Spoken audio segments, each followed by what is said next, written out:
బలి పూజలు పాల్గొన వేగమేరా రండి జనులారా, ప్రభు దీవెన పొందగ వేగమేరా రండి ప్రియులారా. ఇది దైవ సుతుని త్యాగం, మన పాప పరిహారార్థం పొసగిన దేవుని ప్రేమ బలిదానం. బలి పూజలు పాల్గొన వేగమేరా రండి జనులారా, ప్రభు దీవెన పొందగ వేగమేరా రండి ప్రియులారా. ఈనాటి యొక్క దివ్య బలి పూజలో ప్రత్యేక విధముగా thanksgiving mass for all the blessings showered upon family and for the departed soul of Gade Inaredi and all other souls to rest in peace offered by Gade Lucirani family members. Mass for Almighty God for all the blessings and protection upon all family members, friends, relatives and all humanity from all diseases and viruses, and for peace and harmony in the whole world, especially on Israel, offered by Kenneth Joseph Holt and family members. For God's mercy upon the departed soul of Boga Maria Karun Kumar, Mass offered by Boga Arogyam and family. For the departed soul of Addagadla Nancy Monica to rest in peace, Mass offered by family. For good health of P. Babu Rao, healing from asthma, and for good health of P. Ratnam, Father Cyril Das SVD, and healing of Y. Nikita from pancreatic problems, and for the intentions of P. Sagar, Padmini, Mass offered by P. Babu Rao and Ratnam. Thanksgiving Mass and for the God's blessings upon Durga on the occasion of birthday, Mass offered by a family. ఈనాటి యొక్క దివ్య బలి పూజలో మన కుటుంబములను దేవునికి సమర్పిస్తూ మన ప్రతి అవసరాన్ని, మనకన్నిటినీ, ఇబ్బందిని, ఇరుకుని దేవుడు మనందరి జీవితం నుంచి దూరం చేసి మనందరికీ కూడా శాంతిని, సమాధానమును, నెమ్మదిని మనందరికీ దయచేయాలని, మన బిడ్డలందరూ కూడా దేవుని యొక్క కృపకు పాత్రులై ఉన్నతమైనటువంటి భవిష్యత్తును దేవుడు దయచేయనట్లుగాను, మారు మనస్సు నిమిత్తము ప్రార్థన చేయించిన వారందరికీ కూడా ప్రతి బలహీనత నుంచి, ప్రతి వ్యసనం నుంచి, లోకము మీద ఉన్నటువంటి మక్కువ నుండి దేవుడు విడుదలను, విముక్తిని కలుగు చేయాలని, కట్టబడుచున్నటువంటి ప్రతి ఇంటిని దేవుడు ఘనముగా ఆశీర్వదించి ఒక ఉన్నతమైనటువంటి గృహము కట్టబడినట్లుగా, సంతానం లేని ప్రతి ఒక్కరికి కూడా దేవుడు సంతాన భాగ్యమును అనుగ్రహించాలని, ఘనమైనటువంటి వివాహములు జరిగింపబడాలని, మంచి ఉద్యోగ అవకాశములు దయచేయబడాలని, ఇంకను మన పాడి పంటలను దేవుడు దీవించి అభివృద్ధిపరచాలని, అనారోగ్యంతో బాధపడుతున్న ప్రతి ఒక్కరికి కూడా స్వస్థతను, పరిపూర్ణమైనటువంటి ఆయుష్ను, బలమును దయచేయనట్లుగాను, చిన్న బిడ్డలందరికీ కూడా దేవుని యొక్క ప్రేమ తోడుగా ఉండి నడిపించినట్లుగాను, మన యొక్క పనిపాటులలో దేవుని యొక్క కృపతోడై నడిపించాలని, ఇంకను మన వ్యక్తిగతముగా మన మనస్సులో ఉన్నటువంటి ఆశలను, ఆలోచనలను దేవుని చిత్తము ప్రకారము అంగీకరించి నెరవేర్చినట్లుగా ఈ యొక్క దివ్య బలి పూజలో ప్రార్థన చేద్దాం.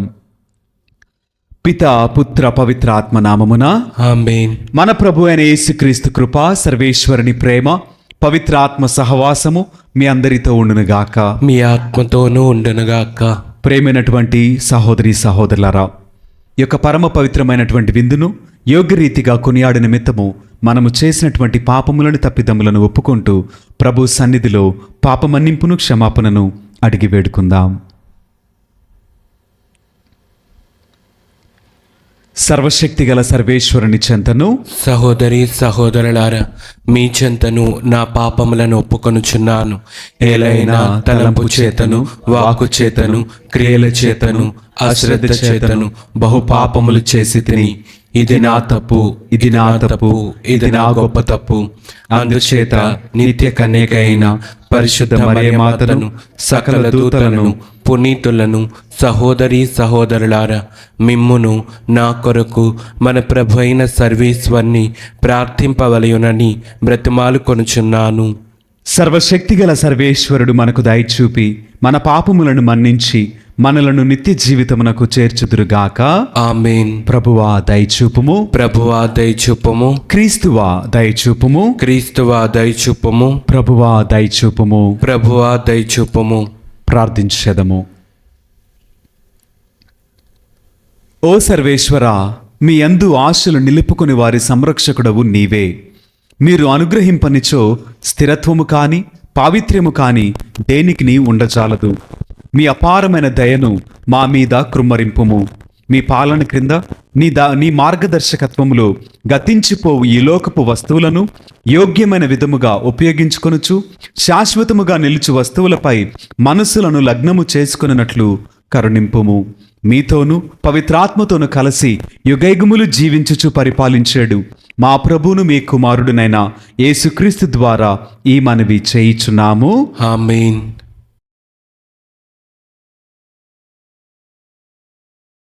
మొదటి పఠనము.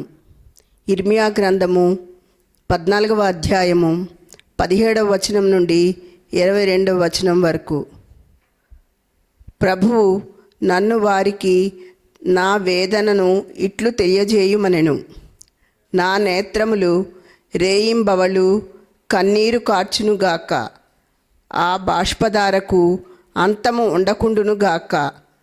కన్య అయిన నా కుమార్తె నా ప్రజలకు ఘోరమైన గాయమైనది, దారుణమైన దెబ్బ తగిలినది. నేను పొలమునకు వెళ్ళినచో రణమున చచ్చిన వారి శవములు కనిపించుచున్నవి. పట్టణములోనికి వెళ్ళినచో క్షామపీడితులు తగులుచున్నారు. ప్రవక్తలు యాచకులు తమ పని తాము చేయుచున్నారు, కానీ వారేమి చేయుచున్నారో వారికే తెలియదు. ప్రభు, నీవు యూదాను పూర్తిగా నిరాకరించితివా? సియోనును ఈసడించుకొంటివా? మరల కోలుకోని రీతిగా మమ్ము గాయపరిచితివేళ. మేము క్షామమును ఆశించితిమి గాని ఫలితము కలుగలేదు.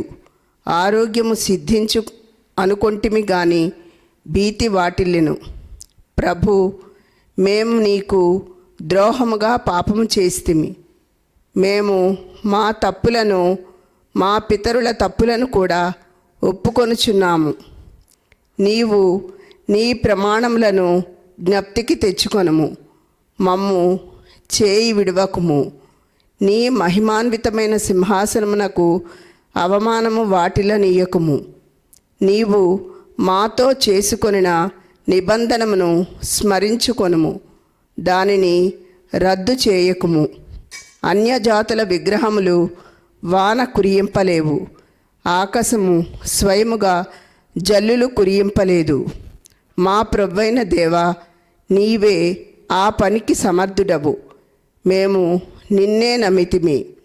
ఈ కార్యములెల్లా చేయగలవాడవు నీవే. ఇది ఎల్లవారి వాక్కు.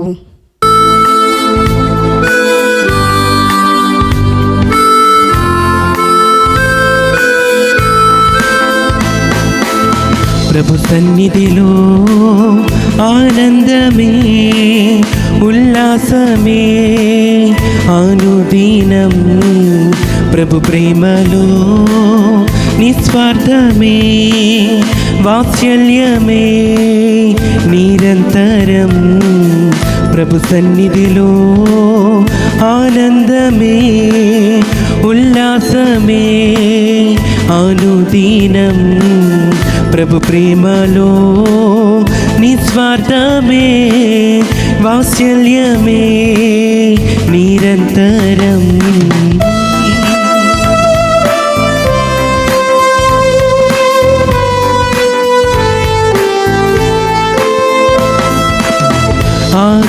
ఆకాశము కంటే ఎత్తైనది మన ప్రభు యేసుని కృపా సన్నిధి. ఆకాశము కంటే ఎత్తైనది మన ప్రభు యేసుని కృపా సన్నిధి. ఆ సన్నిధే మనకు జీవమిచ్చును, గమ్యమునకు చేర్చి జయమునిచ్చును. ఆ సన్నిధే మనకు జీవమిచ్చును, గమ్యమునకు చేర్చి జయమునిచ్చును.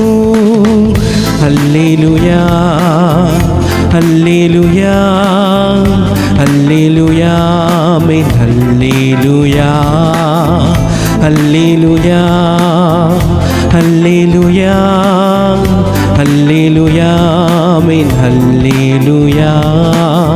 ప్రభు సన్నిధిలో ఆనందమే ఉల్లాసమే ప్రతిదినం, ప్రభు ప్రేమలో వాత్సల్యమే నిస్వార్థమే నిరంతరం.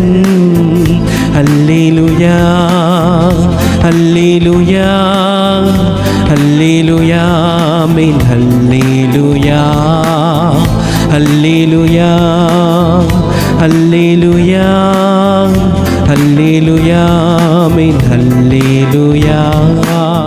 ప్రభువు మీతో ఉందురుగాక. మీ ఆత్మతోనూ ఉండునుగాక. పునీత మత్తయ్య గారు రాసిన సువిశేషంలోని భాగము ప్రభువా మీకు మహిమ కలుగునుగాక. 13వ అధ్యాయము పరిశుద్ధ వచనములు 36 నుండి 43 వరకు వాక్యము. మత్తయి సువార్త 13వ అధ్యాయము పరిశుద్ధ వచనములు 36 నుండి 43 వరకు వాక్యము. అప్పుడు యేసు ఆ జనసమూహములను వదిలి ఇంటికి వెళ్ళెను. శిష్యులు ఆయనను సమీపించి గోధుమల కలుపు గింజల ఉపమానమును వివరింపుము అని కోరిరి. అందుకు యేసు, మంచి విత్తనమును విత్తువాడు మనుష్య కుమారుడు. పొలము ఈ ప్రపంచము. మంచి విత్తనము అనగా రాజ్యమునకు వారసులు. కలుపు గింజలు దుష్టుని సంతానము. వీనిని విత్తిన శత్రువు సైతాను. పంటకాలము అంత్యకాలము. కోతగాండ్రు దేవదూతలు.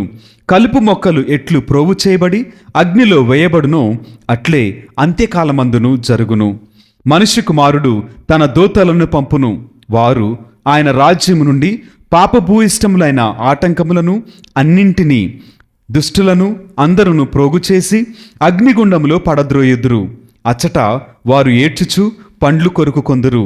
అప్పుడు నీతిమంతులు తమ తండ్రి రాజ్యములో సూర్యుని వలె ప్రకాశింతురు. వీనులున్నవాడు వినుగాక అని పలికెను.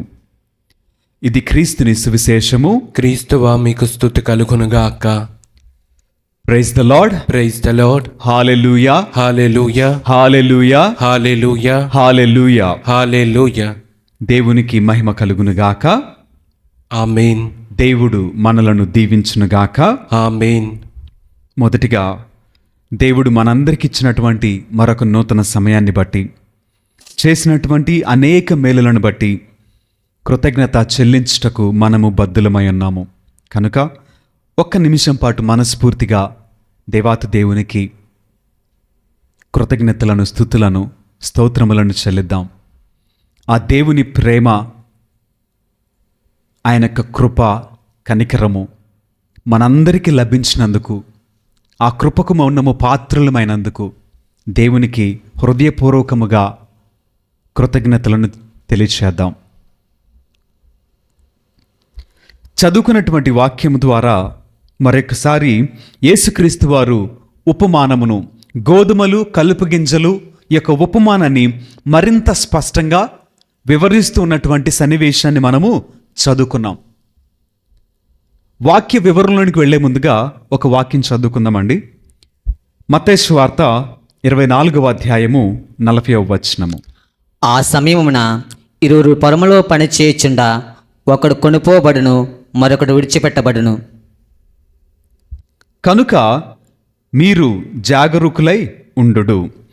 ఇక్కడ చదవబడినటువంటి మాటల్లో ఆ సమయమున 20 పొలములో పని చేయుచుండా ఒకడు కొనిపోబడును, మరి ఒకడు విడిచిపెట్టబడును. 2 స్త్రీలు తిరుగలి తిప్పుచుండా ఒకతే కొనుపబడును, మరొకతే విడిచిపెట్టబడును. కనుక మీరు జాగరూకులై ఉండుడు, ఎలయనా మీ ప్రభువు ఏ దినమున వచ్చునో మీరు ఎరుగరు అని వాక్యము మనందరితో కూడా మాట్లాడుతుంది. ఇక్కడ చెప్పబడినట్లుగా ఇద్దరు స్త్రీలు తిరుగలు తిప్పుచున్నారంట. ఒకరు కొనుపబడ్డారు, మరొకరు విడువబడ్డారు. ఇద్దరు పని చేయుచున్నారు, కానీ ఒకడు కొనుపబడ్డాడు, మరొకడు విడువబడ్డాడు. ఎందుకని అలా జరిగింది? కారణం ఏమై ఉండొచ్చు? ఇద్దరు పని చేస్తున్నారు కదా, ఇద్దరు స్త్రీలు తిరుగలు తిప్పుతున్నారు కదా, మరి ఎందుకని ఒకళ్ళు అంగీకరింపబడ్డారు, మరొకరు ఎందుకు విడువబడ్డారు అని ఎప్పుడైనా ఆలోచించేసావా? ఇప్పుడు మనందరం కూడా మన కుటుంబం అనుకోండి, భార్య, భర్త, పిల్లలు, ఒక కుటుంబంగా ఒక 5, 6 ఉన్నారు అనుకుందాం. ఈ కుటుంబంలో నుంచి దేవుడు ఇద్దరిని అంగీకరిస్తే, ఒక్కరిని అంగీకరిస్తే, మిగతా వారు విడువబడితే ఏంటి అర్థం? పొలం పనికి ఇద్దరు వెళ్ళారు, ఎందుకు దేవుడు ఒకళ్ళని పిలిచాడు, మరొకరు ఎందుకు విడువబడ్డారు? కారణం ఏమై ఉండొచ్చు? ఆలోచన చేస్తే, ఒకరు దేవునికి ఇష్టమైనటువంటి జీవితాన్ని జీవించిన వారు, మరొకరు లోక సంబంధమైనటువంటి జీవితాన్ని జీవించిన వారు. ఈ ఇద్దరికి కూడా మనం చక్కటి పేర్లు పెట్టొచ్చు. ఎలా అంటే ఆత్మ సంబంధులు, శరీర సంబంధులు అని మనము ఒక చిన్న పేరు పెట్టుకుంటే, ఆత్మ సంబంధులు మాత్రమే కొనుపోబడతారు, శరీర సంబంధులు విడువబడతారు. ఒక ఇంటిలో 4 ఉండొచ్చు, 5 ఉండొచ్చు, 10 మంది ఉండొచ్చు. ఒక సంఘంలో 100 మంది ఉండొచ్చు, 1000 మంది ఉండొచ్చు. వీరందరిలో కూడా ఆత్మ సంబంధముగా జీవించే వారు మాత్రమే అంగీకరింపబడతారు, శరీరపరముగా జీవించేటువంటి వారు విడువబడతారు అని వాక్యము మనకు చాలా స్పష్టంగా, సూటిగా నీతో నాతో మాట్లాడుతున్నది. అయితే నీవు ఆత్మ సంబంధివా, శరీర సంబంధివా?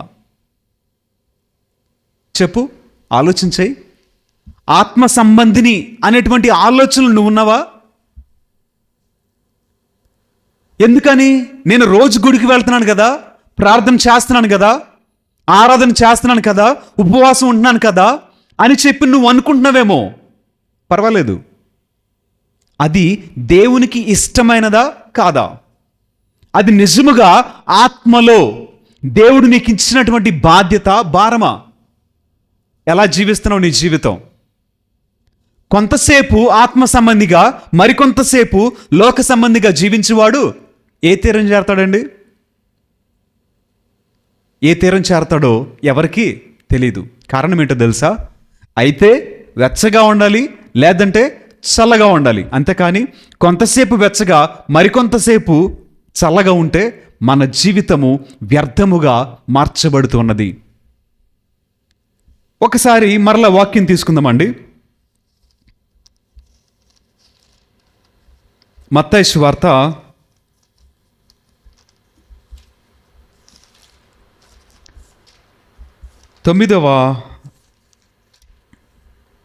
7వ అధ్యాయము 21 నుండి 23 వరకు చదువుకుందాం. మత్తయి సువార్త 7వ అధ్యాయము 21 నుంచి 23 వరకు వాక్యం చదువుకుందాం. ప్రభు ప్రభు అని నన్ను సంబోధించే ప్రతివాడు పరలోక రాజ్యంలో ప్రవేశింపడు, కానీ పరలోకమందుల నా తండ్రి చిత్తానుసారంగా వర్తించేవాడే పరలోక రాజ్యమున ప్రవేశించును. కడపడ రోజున అనేకులు ప్రభు ప్రభు నీ నామమును గదా మేము ప్రవచించినది, పిశాచములను పారద్రోలినది, అనేక అద్భుతములు చేసినది అని నాతో చెప్పుదురు. అప్పుడు వారితో నేను, దుష్టులారా, నా నుండి తొలగిపొండు, మేము ఎరగనే ఎరుగును అని నిరాకరింతును. ఈ వాక్యంలో యేసుక్రీస్తు వారు చెప్తున్నారు కదా, మీరెవరో నేను ఎరుగను, నా నుండి దూరంగా వెళ్ళిపోండి. కానీ వీళ్ళు అంటున్నారు కదా, అయ్యా నీ నామమునందు కదా మేము ప్రవచించింది, నీ నామమునందు కదా మేము అద్భుతాలు జరిగించింది, నీవు ప్రకటించగా మేము వినది, నీ నామమందే కదా మేము అన్ని గొప్ప కార్యాలు చేశాము అని చెప్పి వీళ్ళు యేసుక్రీస్తు వారికి సమాధానం చెప్తారంట. కానీ యేసుక్రీస్తు వారు జస్ట్ అట్లా తృణీకరించేసేస్తున్నారు. కారణం ఏంటో తెలుసా? దేవుని చిత్తమును బట్టి జీవింపక, దేవుని ఆజ్ఞానుసారము జీవింపక, వాక్యమును బట్టి తన జీవితమును కట్టుకొనక, నువ్వు అద్భుతాలు జరిగించినా, ప్రవచించినా, భాషలలో మాట్లాడినా, నువ్వు దినాంతరము ఉపవాస ప్రార్థనలు చేసిన వ్యర్థము. ఆయన నిన్ను అంగీకరించేటువంటిది ప్రసక్తి లేదు. చెప్పేస్తున్నారు కదా, మీరెవరో నేను ఎరుగను, నన్ను దూరంగా వెళ్ళిపోండి. మరి ఇన్ని సంవత్సరాలు నేను గుడికి వెళ్ళాను, నేను ప్రార్థన చేశాను, నేను భక్తి కార్యాలు చేశాను, ఉపవాసాలు చేశాను అని నువ్వు చెప్పుకుంటున్నావు. కానీ అది ఆయనకు అంగీకారమా కాదా? అది తెలుసుకోలేకపోయావా? తెలుసుకోవటానికి ఏ రోజైనా ప్రయత్నము చేసావా? వాక్యము మనందరితోటి చాలా స్పష్టంగా మాట్లాడుతుందండి. ఉన్నది ఉన్నట్లుగా వాక్యం మాట్లాడుతుంది. నీ గ్రహింపులోనే సమస్య, నీవు దానిని అర్థం చేసుకోవటంలోనే సమస్య. దేవుని చిత్తమును నెరవేర్చకుండా అంగీకరింపబడిన దేవుని వాక్యం చెబితే నువ్వు అనుకుంటావు కదా, ఇన్ని సంవత్సరాలు నేను క్రైస్తవునే కదా, ఇన్ని సంవత్సరాలు నేను చర్చికి వెళ్ళాను కదా అని నువ్వు అనుకుంటున్నావు. కానీ దేవుడు అది అంగీకరించట్లా.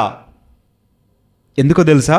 ఆత్మ సంబంధముగా జీవించువాడు దేవుని వాక్యమును బట్టే జీవిస్తాడు. దేవుడు చెప్పినట్లుగా జీవించిన వాడే ఆత్మ సంబంధి. అటువంటి వాడే కొనుపబడతాడు. అటువంటి వాడే ఆయన రాజ్యమునకు పాత్రుడు. అంతేకాని శరీరమును తృప్తిపరచుటేందు లోకమును బట్టి ప్రయాసపడేటువంటి వ్యక్తి, లోకమును సంపాదించి దాచిపెట్టుకోవాలనుకున్న వ్యక్తి, లోకములు మనుష్యులను సంతృప్తిపరచుట కొరకు, మనుషుల యొక్క అభినందన కొరకు ప్రయత్నం చేసేవాడు ఎప్పటికీ అన్నటికి కూడా అంగీకరింపబడడు. మనుషులు నిన్ను గొప్పగా చెప్పొచ్చు, కానీ దేవుడు నీ గురించి గొప్ప చెప్పాలి. ఆయన గొప్ప చెప్పాలనంటే ఆత్మ సంబంధిగా జీవించినట్లయితేనే నిన్ను ఆయన ఒప్పుకుంటాడు. అటు తర్వాత మరొక వాక్యం చదువుకుందాము. రోమీలకు రాసినటువంటి లేఖ, పౌలు గారు రోమీలకు రాసినటువంటి లేఖ 8వ అధ్యాయము 7 నుంచి 8 వరకు చదువుకుందాం. ఏలైనా శరీరేచ్ఛపై నెలకొన్న మనస్సు దేవుని శత్రువు. అది దేవుని ధర్మముకు లొంగి ఉండలేదు. శరీరానుసారంగా జీవించేవారు దేవుని సంతోషపెట్టలేరు. చాలు. మరొక మాట, ఏలైనా శరీరేచ్ఛపై నెలకొనిన మనస్సు దేవుని యొక్క శత్రువు. అది దేవుని ధర్మమునకు లొంగి ఉండదు. శరీరానుసారముగా జీవించువారు దేవునిని సంతోషపెట్టలేరు. ఇంతకుముందు చెప్పాను కదా, ఆత్మ సంబంధమైన జీవితము, శరీర సంబంధమైనటువంటి జీవితము. శరీరేచ్ఛ కలిగినటువంటి వాడు దేవుని యొక్క చిత్తమునకు లొంగి ఉండుట అసాధ్యము. అటువంటి వాడు దేవునిని సంతోషపరుచుట అసాధ్యము. చేయలేడంట. ఎందుకని? శరీరమును జయించక, లోకాశలను జయించక, లోకపు బలహీనతను జయించకుండా దేవుని చిత్తమునకు లోబడుట అసాధ్యము. ఎందుకంటే నీ దృష్టి అంతా కూడా మనుషుల మీద ఉంది. నీ దృష్టి అంతా కూడా మనుషులను ఇచ్చేటువంటి ఆ యొక్క బహుమానం మీద ఉంది. మనుషులను సంతృప్తిపరచుటలో, సంతోషపరచుటలో నువ్వు ప్రయాణం చేస్తున్నావు, పరిగెత్తుతున్నావు. లోకాన్ని గెలవాలని పరిగెత్తుతున్నావు. శరీరాన్ని తృప్తిపరచాలని పరిగెత్తుతున్నావు. నీ మనస్సు అడిగిందాలను నువ్వు ఇచ్చి సంతోషపడాలని ప్రయత్నం చేస్తున్నావు. దేవుడు ఒప్పుకోడు కదా. వాక్యం అదే చెప్తుంది కదా. శరీరేచ్ఛ కలిగిన వాడు దేవునిని సంతోషపెట్టుట అసాధ్యము. కుదరని పని అది. ఆత్మ సంబంధిగా జీవించువాడే దేవునిని సంతోషపెడతాడంట. ఆత్మ సంబంధంగా జీవించువాడు గోధుమను పోలినవాడే ఉన్నాడు. శరీరపరముగా జీవించువాడు కలుపు గింజను పోలి ఉన్నాడు. అయితే ఈ ఇద్దరు మనుషులు ఎక్కడున్నారు? ఎక్కడ జీవిస్తున్నారు? ఈ లోకంలోనే జీవిస్తున్నారు. ఎక్కడో ఆత్మ సంబంధులు ఎక్కడో దూరంగా కాదు, పరదేశులు కాదు, నీకు తెలియనటువంటి మరొక స్థలంలో కాదు. మనతోనే, మన మధ్యలోనే ఆత్మ సంబంధముగా దేవుని ప్రకారముగా జీవించేవారు మన చుట్టూనే, ఈ లోకంలోనే వారు కూడా జీవించుచునే ఉన్నారు. ఎందుకని? వాక్యం చెప్పబడింది కదా, గోధుమలు కలుపు గింజలు ఎక్కడ నాటబడ్డాయి? ఒకే పంట పొలంలో నాటబడ్డాయి. అంతేకాని గోధుమలకు ఒక్కటే ప్రత్యేకమైనటువంటి స్థలం అంటే ఏది కూడా లేదు. కలుపు గింజలకు ప్రత్యేకమైన స్థానం ఏది కూడా లేదు. రెండు ఉన్నది ఒకే పొలంలో. పొలాన్ని దేవుడు ఏమంటాడు తెలుసా? ఈ ప్రపంచము, ఈ లోకము, ఈ లోకములోనే, ఈ ప్రపంచంలోనే దేవునికి సంబంధించిన విశ్వాసులు ఉన్నారు. లోకమును ప్రేమించి లోకమును అనుసరించేటువంటి అపవాది బిడ్డలు కూడా ఉన్నారు. మరొక వాక్యం తీసుకుందాము. పౌలు గారు గలతీయులకు రాసినటువంటి లేఖ 5వ అధ్యాయము 17వ వచనం చదువుకుందాం. ఏలైనా శరీరం కోరినది ఆత్మ కోరదానికి విరుద్ధముగా ఉండను, ఆత్మ కోరినది శరీరం కోరదానికి విరుద్ధముగా ఉండను. ఈ రెండిటికి బద్ధ వైర్యము, అందువలన మీరు చేయగోరు దానిని చేయలేకున్నారు. మరొకసారి పౌలు గారు మరొక చక్కటి మాట మనకు చెప్తున్నారండి. ఏలైనా శరీరము కోరునది ఆత్మ కోరుదానికి విరుద్ధముగా ఉండును, ఆత్మ కోరునది శరీరము కోరుకుని దానికి విరుద్ధముగా ఉండును. ఈ రెండిటికి బద్ధ వైరము అంటే ఏంటి? శరీరం ఒకటి కోరుకుంటుంది, కానీ ఆత్మ మరొకటి కోరుకుంటుంది. నువ్వు దేన్ని తృప్తిపరుస్తున్నావు? శరీరాన్నా? ఎవరిని సంతోషపెడుతున్నావు? మనుషులనా? ఆత్మను సంతృప్తిపరిచిన వాడు ఆత్మకు యజమానుడైనటువంటి దేవుని సంతోషపెడతాడు. అలా కాకుండా శరీర సంబంధి శరీరమును బట్టి, మనుష్యులను బట్టి జీవిస్తాడు. మరి నీవు ఆత్మ సంబంధివా, శరీర సంబంధివా? ఆత్మకు శరీరానికి బద్ధ వైర్యం అంట. అంటే రెండు ఒక దారిలో వెళ్ళవు, రెండు ఒకటి ఎప్పటికీ కానే కావు. ఇది బైబిల్ గ్రంథం మనతో చెబుతున్నటువంటి సత్యం, తేటతల్లంగా చెబుతున్న సత్యం. ఆత్మ సంబంధిగా జీవించువాడే దేవుడు అంగీకరించినటువంటి గోధుమలు. శరీర సంబంధిగా జీవించువాడు సాతానుడు నాటినటువంటి కలుపు మొక్కలు, కలుపు గింజలు. ఈ రెండు కూడా ఈ లోకంలోనే ఉన్నవని మొదటి సత్యం. ఈ రెండు కూడా ఎప్పటి వరకు ఎదుగుతున్నాయి అంట? పంట కాలము కోత వచ్చేంత వరకు రెండు కలిసే ఎదుగుతున్నాయి. ఒక్కొక్కసారి కలుపు గోధుమల వలె కనిపించే అవకాశము ఉన్నది. అంతే కదా? రెండు ఒకే రకంగా ఉంటాయి. అందుకనేంటి? ఒకవేళ గోధుమని సేకరించబోయి కలుపును కూడా సేకరించొచ్చేమో, కలుపును పేకబోయి గోధుమని పీకేయొచ్చేమో. అందుకనే యజమానుడు అంటున్నాడు కదా, చివరిదాకా ఆగు. చివరిదాకా ఆగితే ఏం జరుగుతుంది అంటే, ఎదిగేటువంటి క్రమంలో ఇద్దరు ఒకే విధంగా కనపడవచ్చు, కానీ చివరికి వచ్చేటువంటి ఫలం ఉంటుంది చూసారా, ఫలము తప్పక మారిద్ది. ఎందుకంటే గోధుమలకు ఉన్నటువంటి రూపం వేరు, కలుపుకున్నటువంటి రూపం వేరు. ఫలము ఒక వ్యక్తిని శరీర సంబంధిగా, ఆత్మ సంబంధిగా వేరు చేస్తుంది. నీ ఫలము గోధుమలను నువ్వు అనుకుంటున్నావా? నీ ఫలము కలుపు గింజలను నువ్వు అనుకుంటున్నావా? ఏమనుకుంటున్నావు నీవు? ఆత్మ సంబంధిగా జీవించువాడే గోధుమల్ని ఫలిస్తాడు.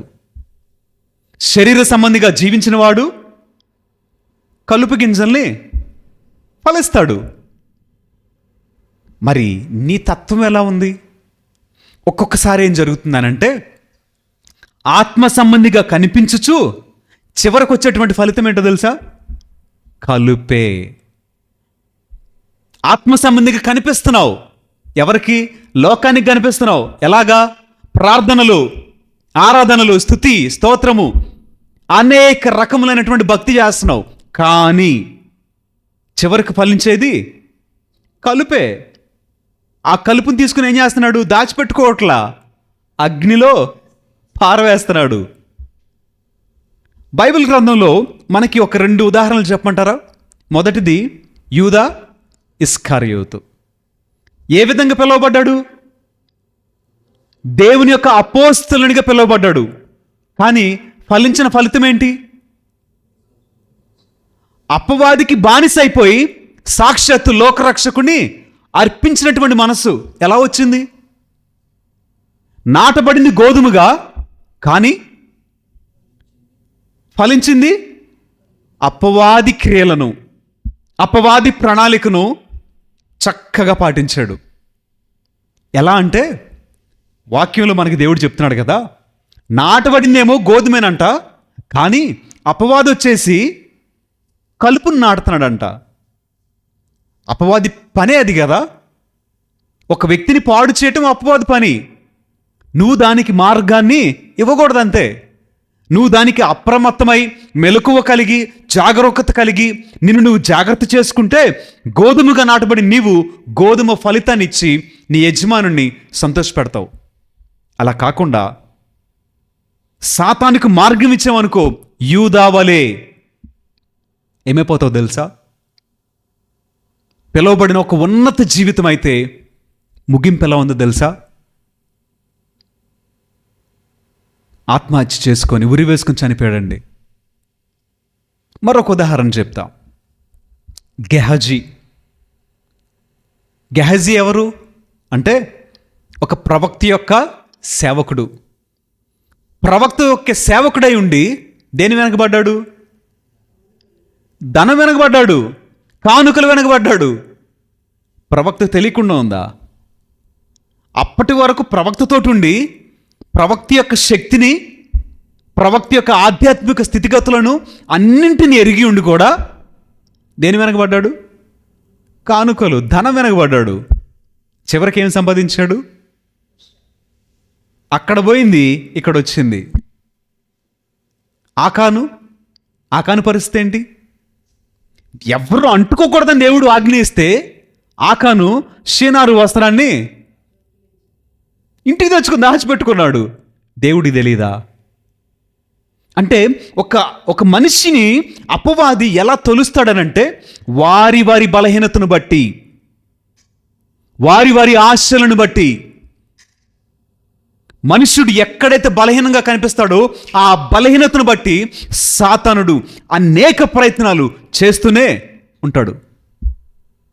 ఆ ప్రయత్నాల్లో నిన్ను నువ్వు నిరూపించుకోవాలి. ఏమని అనంటే, నేను యేసయ్య బిడ్డను, నేను రక్షణ పొందుకున్నాను, నేను ఆయన కొరకే జీవిస్తాను అని నీలో ఉండేటువంటి ఒక ధైర్యము, తెగువ నిన్ను ఆత్మ సంబంధిగా లెక్కించింది. అలా కాకుండా ఒక్కసారి పర్లేదులే అని నువ్వు అనుకుంటే గోధుమగా నాటబడి కలుపు మొక్కల యొక్క ఫలాన్ని ఇస్తే నిన్ను దేవుడు కత్తిరించి అగ్నిలో వేస్తాడు. చెప్పాను కదా, కొంతమంది అంటున్నారు, దేవా నీ పేరిట కదా అద్భుతాలు చేసింది, నీ పేరిట కదా ప్రవచించింది, నీ పేరిట కదా అన్ని చేసింది, నీవెవరు నాకు తెలీదు. I do not know where you come from, go away from me అన్నుండి దూరంగా వెళ్ళిపోండి. ఆ స్థితిగతులు మనకు వద్దండి. అయితే లోక సంబంధిగా బ్రతుకు లేదా దేవుని సంబంధిగా బ్రతుకు. మనుష్యులను సంతోషపెట్టువాడు దేవునిని ఎప్పటికీ సంతోషపెట్టలేడు. అది అసాధ్యము.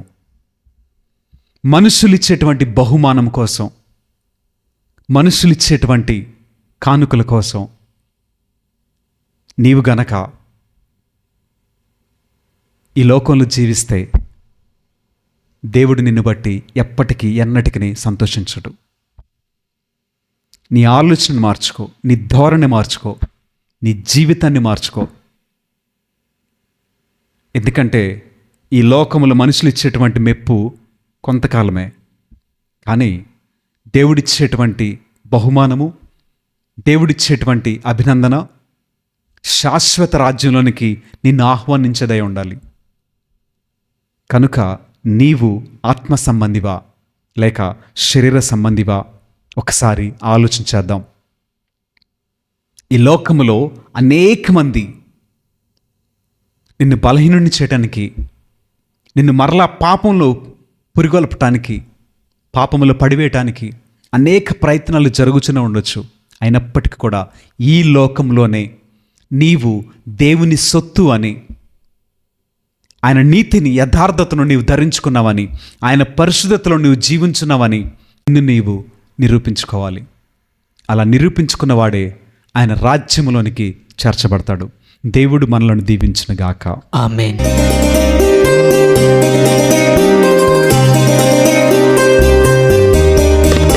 అందమైన జీవితం దేవాని కానుక, ఈ జీవన కుసుమం నా ప్రేమ కానుక. అందమైన జీవితం మేము అర్పించి దేవాని కానుక, ఈ జీవన కుసుమం నా ప్రేమ కానుక.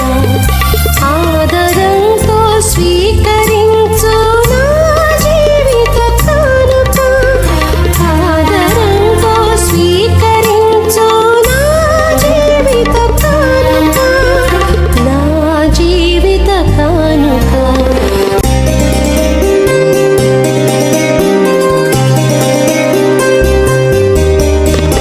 అందమైన జీవితం దేవాని కానుక, ఈ జీవన కుసుమం నా ప్రేమ కానుక. అందమైన జీవితం దేవాని కానుక, ఈ జీవన కుసుమం నా ప్రేమ కానుక. ఆదరంతో స్వీకరించు నా జీవిత కానుక, ఆదరంతో. సహోదరి సహోదరులారా, నేనును మీరును అర్పించిన ఈ బలి సర్వశక్తి గల పిత అయిన సర్వేశ్వరునికి అంగీకారమగునట్టులా ప్రార్థింపుము. ప్రభు తన నామస్తుతి మహిమల కొరకును మన ప్రయోజనము కొరకును తన పవిత్ర శ్రీ సభ ప్రయోజనము కొరకును మీ కర్మల ద్వారా ఈ బలిని స్వీకరించునుగాక. ఓ ప్రభువా, మీరు మాకు సమృద్ధిగా ప్రసాదించిన భూఫలముల నుండి మీకు మేము అర్పించు ఈ అర్పణములను దయతో స్వీకరింపుము. ఈ పవిత్ర కార్యములు ప్రస్తుత జీవితములో మమ్మును పరిశుద్ధపరచునట్లును కడన నిత్య మహిమలోనికి చేర్చునట్లును కృపచూపుము.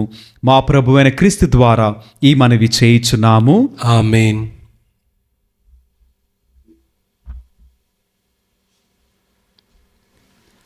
ప్రభువు మీతో ఉందురుగాక. మీ ఆత్మతోనూ ఉండునుగాక. మీ మనస్సులను ఉన్నతమునకు త్రిప్పుము. ప్రభు వైపు త్రిప్పి ఉన్నాము. మన దేవుడైన ప్రభువునకు కృతజ్ఞత తెలుపుదము. కృతజ్ఞత తెలుపుట యుక్తము, న్యాయము. ప్రభు అయిన దేవా, పావని పిత, సర్వశక్తిగల నిత్య సర్వేశ్వర, మేము ఎల్లప్పుడూ ఎచ్చుటను మీకు కృతజ్ఞత వందనములు మా ప్రభు అయిన క్రీస్తు ద్వారా చెల్లించుట యుక్తము, న్యాయము, ధర్మము, రక్షణదాయకము. మీ వాక్కు అయిన క్రీస్తు ద్వారా సమస్తమును సృష్టించుతిరి. మమ్మును విమోచించుటకై మీరు పంపిన రక్షకుడు అతడే. అతడు పవిత్రాత్మ వలన శరీరము ధరించి కన్యక నుండి జన్మించను.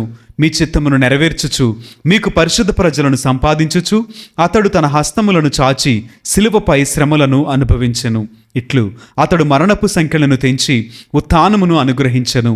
కనుక దేవదూతలతోనూ పునీతులతోనూ కలిసి ఏకస్వరముతో మీ మహిమను ప్రకటించుట ఎట్లనగా, దళాధిపతి అయిన సర్వేశ్వరుడు పవిత్రుడు, పవిత్రుడు, పవిత్రుడు.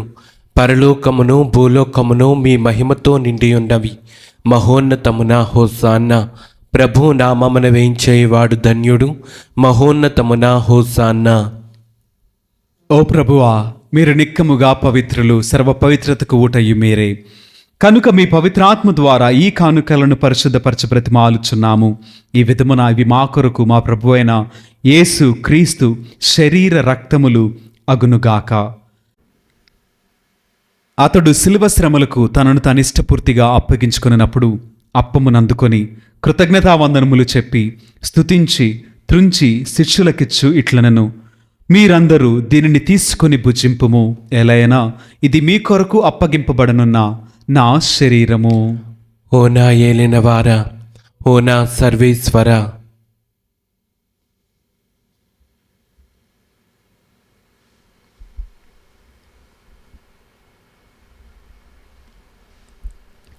ఆ విధముగానే భోజనానంతరము పాత్రమునందుకొని మరలా మీకు కృతజ్ఞతావందనములు చెప్పి స్తుతించి శిష్యులకిచ్చు ఇట్లనెను, మీరందరూ దీనిని తీసుకొని దీని నుండి పానము చేయుము. ఎలైనా ఇది నూతన నిత్య నిబంధన యొక్క నా రక్తపు పాత్రము. ఇది మీ కొరకును అనేకుల కొరకును పాప పరిహారమునకై ధారవేయబడును. దీనిని నా జ్ఞాపకార్థము చేయుము. ఓ నా ఏలినవారా, ఓ నా సర్వేశ్వరా,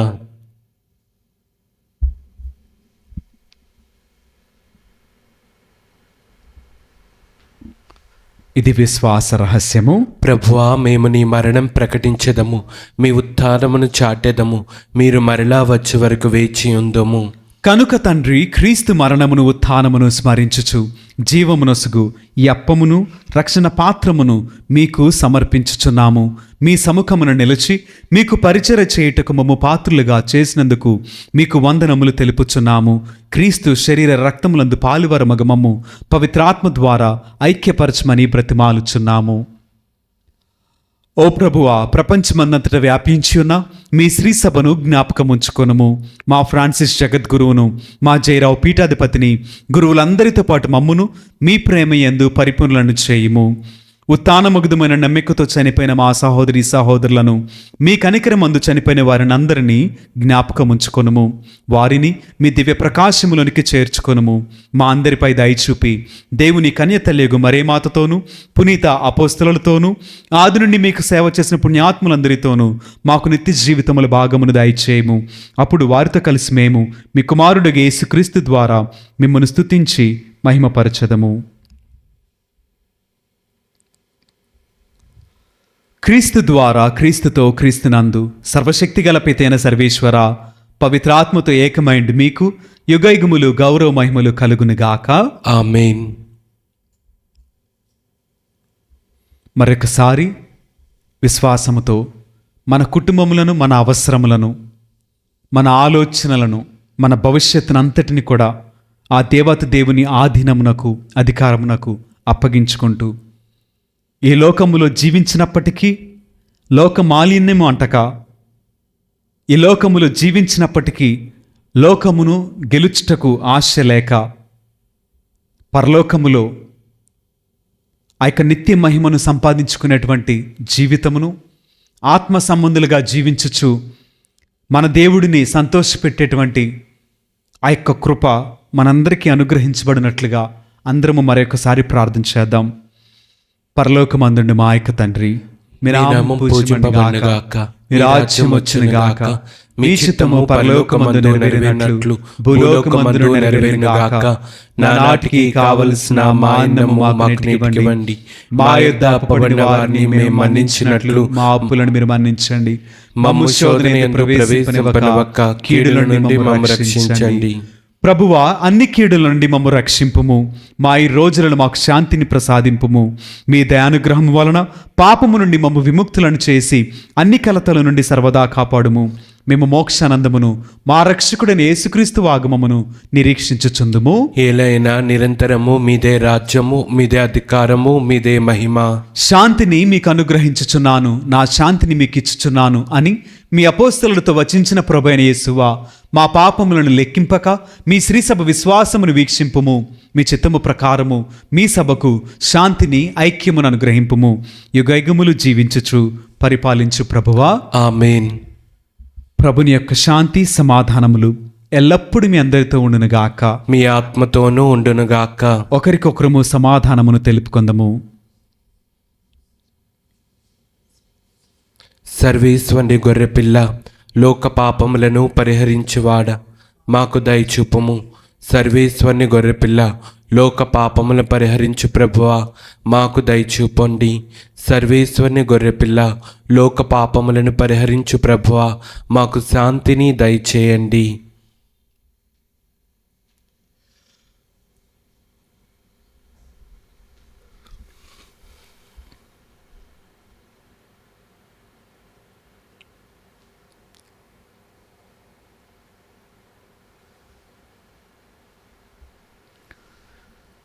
ఇదిగో సర్వేశ్వరుని దివ్య గొర్రెపిల్ల, ఇదిగో లోక పాపములను పరిహరించడు యేసుక్రీస్తు ప్రభువు. ఈ ప్రేమ విందుకు పిలువబడిన మనమందరము ధన్యులము. ప్రభువా, నీవు నా ఇంట ప్రవేశించుటకు నేను పాత్రుడను కాను, కానీ నీవు ఒక్క మాట పలికిన నా ఆత్మ స్వస్థత పొందును.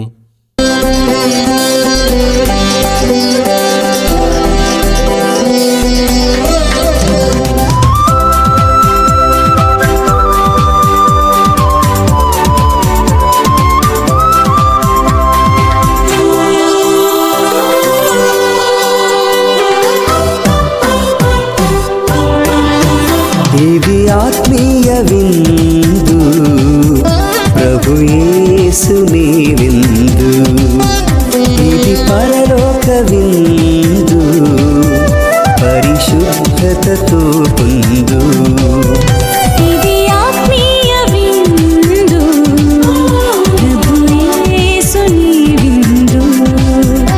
ఇది పరలోక విందు, పరిశుద్ధతతో పొందు. ఆమేన్ అనుచు నీవు శిరమును వంచి స్వీకరించుము. నా ఆత్మ మా ప్రభువును స్తుతింపుము, అతని ఉపకారములను వేనిని మరువకము. ప్రార్థించదము. ఓ ప్రభువా, మేమిప్పుడు మీ కుమారుని శ్రమలకు శాశ్వత జ్ఞాపిక అయిన దివ్య సప్రసాదమును స్వీకరించితిమి. మాటలతో వర్ణింపాలవి కాని ప్రేమతో మీ కుమారుడు మాకు దయచేసిన ఈ వరము మా నిత్య రక్షణకు సాయపడినట్లు అనుగ్రహింపుము. మా ప్రభువైన క్రీస్తు ద్వారా ఈ మనవి చేయుచున్నాము. ప్రభువు మీతో ఉందిరిగాక. మీ ఆత్మతోనూ ఉండునుగాక.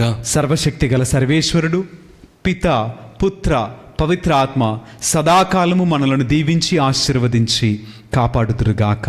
ఆమేన్. పూజ సమాప్తమైనది. వెళ్ళి దేవుని ప్రేమలో సేవలో జీవించదము. సర్వేశ్వరునికి వందనములు.